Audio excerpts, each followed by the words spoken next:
It's August 9th, 1965. Congratulations, you've just been dumped by an entire country. You've been kicked out of Malaysia because, apparently, you and the Malaysian government didn't vibe. Now you're standing on a tiny, swampy island in Southeast Asia. You have no resources, no oil, no gold, and literally no water. You're buying your own shower water from the neighbors. You have an unemployment rate that could double as a phone number, and a military that consists of a few guys with rusted rifles. Most people would look at this situation and book a flight to London. But you're Lee Kuan Yew, and you've just decided to turn this glorified mud puddle into a global powerhouse. You realize that if you want to survive, you have to be smarter than everyone else. And by smarter, I mean terrifyingly efficient. First, water. You realize that relying on your neighbors for water is like letting your ex hold the keys to your apartment. Not a great idea. You force your engineers to turn every single roof in the city into a water collector. It's not elegant, it's not romantic, but it's thirsty work. You're literally trying to squeeze an entire nation's survival out of the rain. Then there's the foreign investor problem. You decide to invite every big company on Earth to set up shop in your swamp. The rest of the world is busy doing self-sufficiency projects, basically building everything themselves and failing miserably.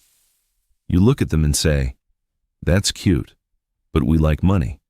You turn Singapore into the most business-friendly place on the planet. You make corruption a literal career ender. You want to bribe an official? Congratulations, you've just volunteered for a very long, very uncomfortable stay in a concrete box. Now, let's talk about the neighbors. They look at your shiny new skyscrapers and think, maybe we should take that.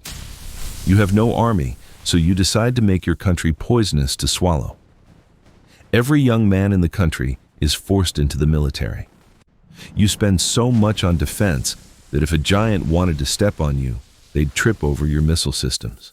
You're not just building a nation, you're building a porcupine with a PhD in economics. But here's the kicker. You're a total control freak. You ban chewing gum because you hate cleaning it off your sidewalks. You turn the city into a library, spotless, quiet, and extremely efficient. The West complains that you're a dictator. You look them dead in the eye and say, would you rather have a messy, loud democracy that's broke, or a clean, rich city where you can actually get things done? It's a ruthless bargain, but it works.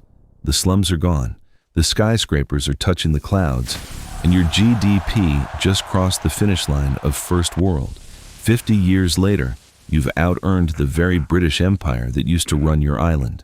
You took a swamp, you forced it to work, you threatened it with national service, and you made it one of the richest places on the map.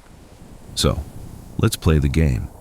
If someone handed you a tiny, broken, resource-free island today and gave you total, unchecked power to fix it, would you have the guts to play the villain?